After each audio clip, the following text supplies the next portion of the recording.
The Miami Dolphins are in a very weird spot, with so many directions they can go. But from what I've heard, Tua Tagovailoa is the starting QB for this team, and it's not even up for debate, and that's fine. But if the Dolphins ever want to truly be a contender, then there are a few things they have to immediately change this offseason. Most importantly, they need to get a solid backup quarterback, and they need to hit on their upcoming draft pick. And then the defense needs to add depth and versatility as well, so there is a lot to cover in this video because there is just so much that could happen over the next few months. But before I get into everything, I would really appreciate it if you would drop a like and subscribe. It only takes 5 seconds, plus you can always change your mind. We are on the road to 50,000 subscribers, and with your support, I believe that we can get there super fast. Alright, let's dive into the Dolphins offseason, and first, let's talk about the quarterback situation. Tua Tagovailoa is the guy, and there's no debate about that. He's shown flashes of brilliance every single year, but his health has of course been the major issue. In 2024, Tua missed 6 games due to injuries, and the Dolphins season essentially fell apart without him.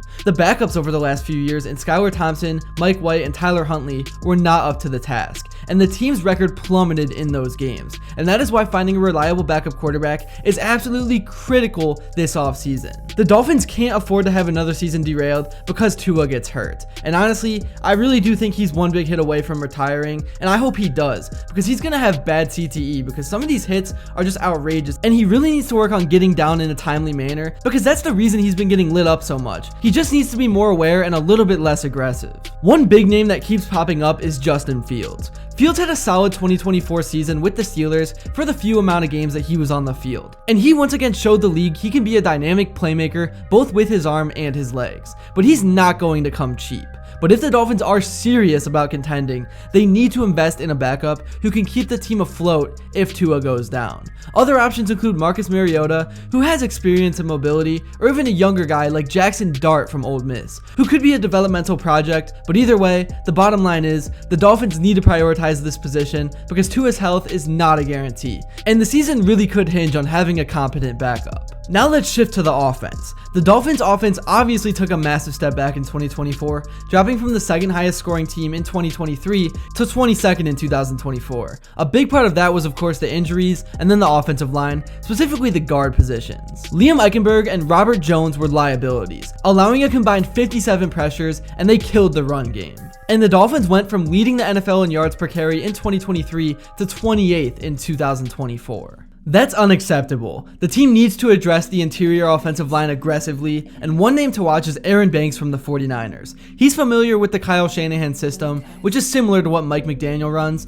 and he could provide immediate stability. Another option is Trey Smith from the Chiefs, who is a physical, dependable guard. The Dolphins also need to consider adding a big-bodied wide receiver. Tyreek Hill and Jalen Waddle are incredible, but they lack size, which limits the offense in the red zone and in contested catch situations. A guy like T. Higgins, if he hits free agency, would be a perfect fit. He's a physical receiver who can win 50-50 balls and would complement Hill and Waddle perfectly. And right now, it really does seem like Higgins is going to go to the highest bidder. The Dolphins offense has the potential to be explosive, but they need to fix the offensive line and add a red zone threat to take it to the next level. And on the coaching side, the Dolphins have already made some changes. Special teams coordinator Danny Crossman and wide receivers coach Wes Walker were fired after a disappointing season. These moves signal that the Dolphins are looking for a fresh start in certain areas. The team needs to bring in coaches who can maximize the talent on the roster, especially on offense. And there's also talk about Darrell Bevell, the Dolphins passing game coordinator, interviewing for a different offensive coordinator job.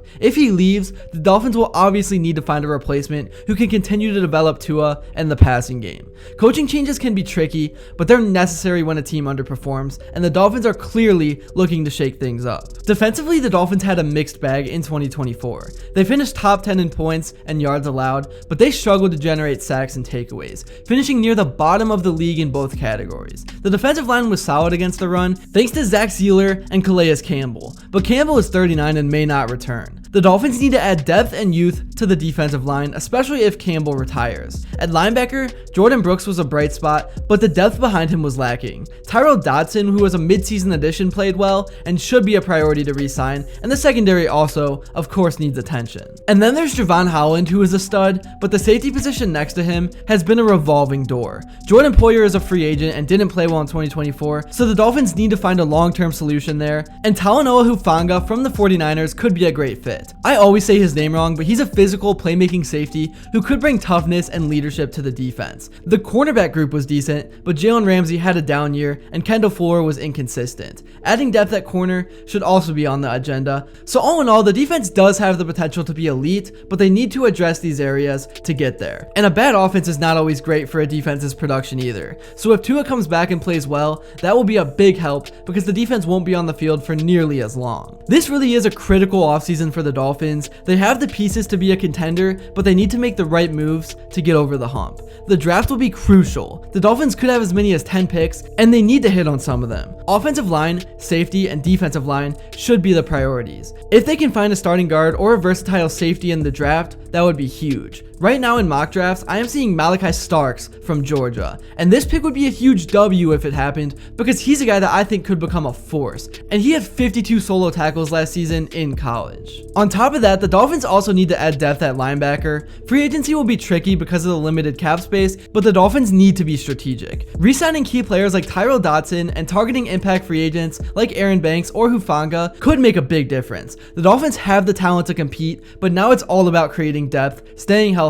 and creating a good locker room environment. Because at the end of the day, guys like Hill and Ramsey are getting older, winning time is right now and it won't last long. So in conclusion, the Dolphins are at a crossroad. They have a franchise quarterback in Tua, but they need to protect him and find a reliable backup. The offense needs to fix the offensive line problems and add a red zone threat, while the defense needs to add depth and playmakers. The coaching staff is already undergoing changes as I mentioned, and the draft and free agency will of course be so critical. If the Dolphins can address these areas to the best of their ability, they have the potential to be a Super Bowl contender. But if they miss on these moves, it could be another very disappointing season. So the pressure is on Chris Grier and Mike McDaniels to get it right. This offseason will define the future of the Miami Dolphins, and it's time for them to make it count. Here's what some of the guys had to say in their end of the season press conferences, reflecting on the 2024 season and talking about next year. First, I'd like to say disappointed, 8-9. That's not the standard here. It hasn't been and it won't be. We will be better, and that includes everyone from myself to Mike, coaching staff, players. We had expectations which were created by the excitement of the last couple years, and we had hoped to continue it, and for various circumstances it didn't happen this year, and it was unacceptable. No one's happy, and we will get this fixed, very confident in our process, and looking forward to 2025 and not being out of the playoffs watching other teams play. That's all I got for this video. Thank you all so much if you made it to this point, and if you enjoyed and haven't yet, please be sure to drop a like and subscribe because your support truly does mean the world. And also, let me know what you would like to see next, and until then, I will see you all later.